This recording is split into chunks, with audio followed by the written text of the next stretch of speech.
সুপ্রিয় দর্শক, আসসালামু আলাইকুম। রিফা রান্নার রেসিপি থেকে সবাইকে স্বাগতম। আজ আমি আপনাদের মাঝে তৈরি করে দেখাবো খুবই মুসমুসে মজাদার একটি নাস্তার রেসিপি। আপনারা চাইলে এভাবে নাস্তাটি বানিয়ে কিন্তু বেশ কিছুদিন সংরক্ষণ করে রেখে খেতে পারবেন।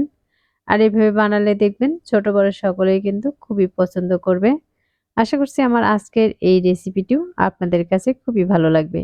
আর রেসিপি ভালো লাগলে ভিডিওতে অবশ্যই একটি লাইক দিয়ে শেয়ার করার অনুরোধ রইল। আর আমার আজকের এই রেসিপিটি আপনাদের কাছে কেমন লেগেছে তা আমাকে অবশ্যই কমেন্টে লিখে জানাবেন। আমার চ্যানেলটি এখনো সাবস্ক্রাইব করে না থাকলে চ্যানেলটি সাবস্ক্রাইব করার অনুরোধ রইল। তাহলে আর কথা না বাড়িয়ে চলুন রেসিপিটি দেখে নেই। এই রেসিপিটি বানানোর জন্য প্রথমে আমি নিয়ে নিচ্ছি 1 কাপ পরিমাণে আটা আর হাফ চামচ থেকে একটু কম লবণ, দিয়ে দিচ্ছি 2 টেবিল চামচ পরিমাণে রান্নার তেল। এখন এই সবগুলো উপকরণ আমি ভালোভাবে মিশিয়ে নেব। শুকনো উপকরণগুলো যদি ভালোভাবে মেশানো হয় তাহলে কিন্তু ডোটা পারফেক্ট হবে আর এই পিঠাগুলো বানানোও কিন্তু খুবই সুন্দর হবে। আমি এটাকে হাত দিয়ে ভালোভাবে ঘষে ময়াম করে নিয়েছি। এখানে কিন্তু তেলের আর দোলাভাব নেই। হাত দিয়ে এটাকে কিন্তু খুব ভালোভাবে ঝুরো করে নিতে হবে। আর এটা এরকম মুঠি করে নিলে কিন্তু মুঠি হয়ে আসবে। সে পর্যায়ে বোঝা যাবে এগুলো কিন্তু খুব ভালোভাবে মেশানো হয়ে গেছে। এখন এর মাঝে দিয়ে দিচ্ছি আমি নরমাল পানি। আমি পানিটা একবারে দিব না। প্রথমে কিছুটা পানি দিয়ে দিচ্ছি। যদি আরো পরে লাগে তাহলে পরে দিয়ে দিব। যদি পানিটা আরো লাগে তাহলে পরে দিয়ে দিব। আমি এবার এই পানিটা দিয়ে কিন্তু খুব ভালোভাবে মাখিয়ে একটি ডো তৈরি করে নিব। এই ডোটা কিন্তু খুব শক্ত হবে না, আবার খুব নরমও হবে না। আমরা রেগুলার যে রুটি বা পরাটা বানাই সেরকম একটি ডো বানিয়ে নিব। এটাকে হাত দিয়ে ভালোভাবে মথে নিতে হবে। মথে নিয়ে কিন্তু একটু ডো বানিয়ে নিতে হবে। আমি ডোটাকে প্রায় 1 থেকে 2 মিনিটের মতো এভাবে মথে নিচ্ছি। ডোটা মথে নিলে কিন্তু এটা অনেকটাই সফট হবে। আর ডোটা যদি মথানো কম হয় তাহলে কিন্তু এগুলা রুটি বানানোর সময় এগুলো ফেটে যেতে পারে। তাই অবশ্যই এটাকে ভালোভাবে মথে নেওয়ার চেষ্টা করবেন।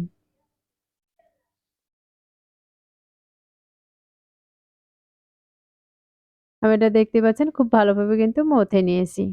এটা কিন্তু রেস্টে রাখার প্রয়োজনে এখান থেকে আমি কিছুটা পরিমাণে ডো হাতে নিয়ে নিচ্ছি। হাত দিয়ে চেপে একটু সমান করে নিচ্ছি। এরপর এটাকে বোর্ডে দিয়ে একটু ডলে আরো সমান করে নিতে হবে। এবার দেখতে পাচ্ছেন আমি কিন্তু হাত দিয়ে ঘুরিয়ে একটু গোল করে নিচ্ছি। এরপর আমার কিন্তু এটা গোল করে নেওয়া হয়ে গেছে। এখন এটাকে হাত দিয়ে চেপে একটু চ্যাপ্টা করে নিব। আর এটি রুটি বেলনা দিয়ে এটাকে রুটি বেলে নিব। এই রুটিটা কিন্তু খুব বেশি পাতলা বানাবো না, আবার খুব বেশি মোটাও বানাবো না। আমরা রেগুলার যে রুটি বা পরাটা বানাই সেরকম করে কিন্তু বানিয়ে নিব। যখন এই রুটিটা ফিরের সাথে লেগে আসবে বা বোর্ডের সাথে লেগে যাবে তখন সামান্য পরিমাণে আটা দিয়ে দিতে পারেন। আমি সামান্য পরিমাণে আটা দিয়ে দিচ্ছি। আটাটা দিয়ে কিন্তু এটাকে আবারও বেলে বড় করে নিচ্ছি। দেখতে পাচ্ছেন আমি কিন্তু এই পর্যায়ে রুটিটাকে অনেকটা বড় করে বেলে নিয়েছি। আর রুটিটা কতটুকু পাতলা বা মোটা রেখেছি তা কিন্তু আপনারা দেখে বুঝতেই পারতেছেন। এবার আমি সাইডটা কেটে একটু সমান করে নিচ্ছি। প্রথমে আমি এই রুটিটাকে এরকম লম্বালম্বি করে কেটে নিব। এবার এই পাশেরও এই অসমান অংশগুলোকে কেটে সমান করে নিচ্ছি। এরপর এটাকে ছোট ছোট চৌকোনা করে কেটে নিতে হবে।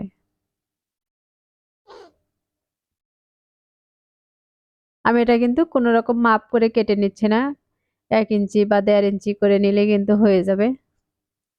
আর দেখতে পাচ্ছেন এই ভাঁজটা আমি কিভাবে দিচ্ছি। প্রথমে এই মাথাটাকে উঠিয়ে নিচ্ছি। তারপর দুপাশে আবারও এটাকে এড করে দিচ্ছি। হাত দিয়ে একটু চেপে দিলে কিন্তু এগুলো ভাজার সময় আর খুলে যাবে না। আর এটা যদি হাত দিয়ে ভালোভাবে চেপে নেওয়া হয় তাহলে কিন্তু এটা ভাজার সময় খুলে যেতে পারে। দেখতে পাচ্ছেন আমি একইভাবে কিন্তু বেশ কিছু পিঠা এখানে বানিয়ে দেখিয়ে দিচ্ছি।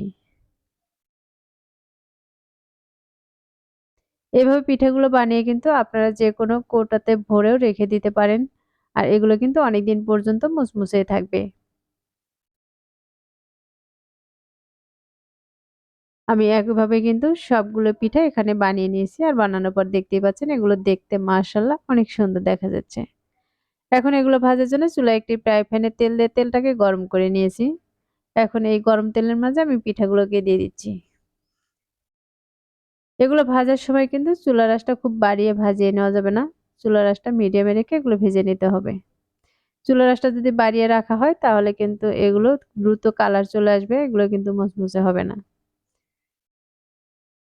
এগুলোকে প্রায় আমি ৩ থেকে ৪ মিনিটের মতো মিডিয়াম আঁচে ভেজে নিব। আর এগুলো দেওয়ার পর দেখতেই পাচ্ছেন কতটা ফুলে উঠেছে।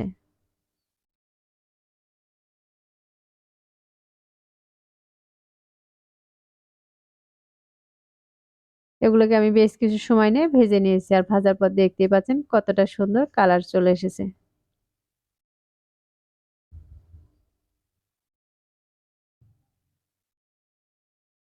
আমি এই একইভাবে কিন্তু সবগুলোকেই ভেজে নিব।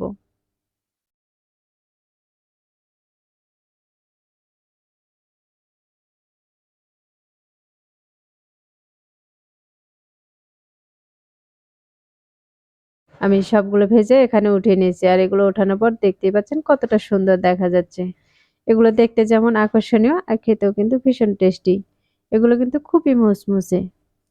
এগুলো কিন্তু আমি একটু ভেঙেও দেখিয়ে দিব এগুলো কতটা মুচমুচে হয়েছে। তাহলে দর্শক আশা করছি প্রতিদিনের মতো আমার আজকের এই রেসিপিটিও আপনাদের কাছে খুবই ভালো লেগেছে আর সহজে লেগেছে। রেসিপিটি ভালো লাগলে ভিডিওতে অবশ্যই একটি লাইক দিয়ে শেয়ার করার অনুরোধ রইল। আর রেসিপিটি বাসায় অবশ্যই একবার ট্রাই করবেন। আর আপনাদের এই পিঠাগুলো কেমন হয়েছে তা আমাকে কমেন্টে লিখে জানাবেন। আমার চ্যানেলটি এখনো সাবস্ক্রাইব করে না থাকলে চ্যানেলটি সাবস্ক্রাইব করে আমাকে সাপোর্ট করবেন। তাহলে আর কথা না বাড়িয়ে আজকের মতো এখানেই বিদায় নিচ্ছি। সবাই ভালো থাকবেন, সুস্থ থাকবেন। আল্লাহ হাফেজ।